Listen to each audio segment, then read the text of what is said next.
Polling বুথে 100 metre লক্ষণ রেখা করার নিয়মে ভোটের প্রস্তুতি কমিশনের।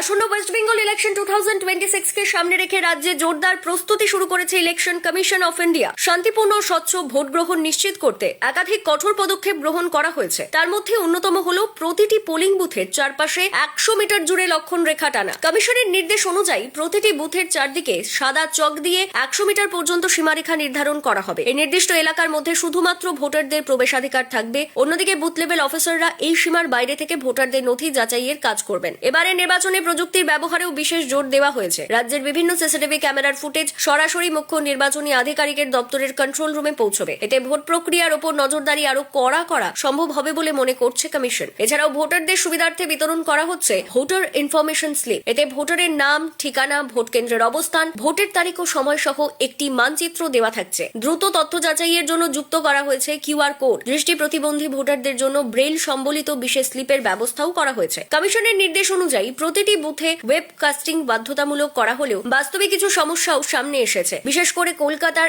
একাধিক বুথে এখনো বিদ্যুৎ সংযোগ নেই, যার মধ্যে বন্দর এলাকায় রয়েছে উল্লেখযোগ্য সংখ্যা। এই পরিস্থিতিতে কমিশন জানিয়েছে প্রয়োজনে অস্থায়ী বিদ্যুৎ সংযোগ বা জেনারেটরের ব্যবস্থা করতে হবে, যাতে ভোট প্রক্রিয়া কোনোভাবেই ব্যাহত না হয়। পাশাপাশি প্রতিটি বুথে পানীয় জল ও শৌচালয়ের মতো মৌলিক পরিকাঠামো নিশ্চিত করারও নির্দেশ দেওয়া হয়েছে। উল্লেখ্য, রাজ্যে 2 দফায় ভোট গ্রহণ অনুষ্ঠিত হবে। প্রথম দফা 23 এপ্রিল 152টি আসনে এবং দ্বিতীয় দফা 29 এপ্রিল 142টি আসনে। ফল ঘোষণা করা হবে 4 মে। ভোটের আগে শেষ মুহূর্তে প্রার্থীদের প্রচার তুঙ্গে থাকলেও কমিশনের এই কড়া পদক্ষেপ স্বচ্ছ নিরপেক্ষ নির্বাচন নিশ্চিত করতে গুরুত্বপূর্ণ ভূমিকা নেবে বলেই মনে করা হচ্ছে।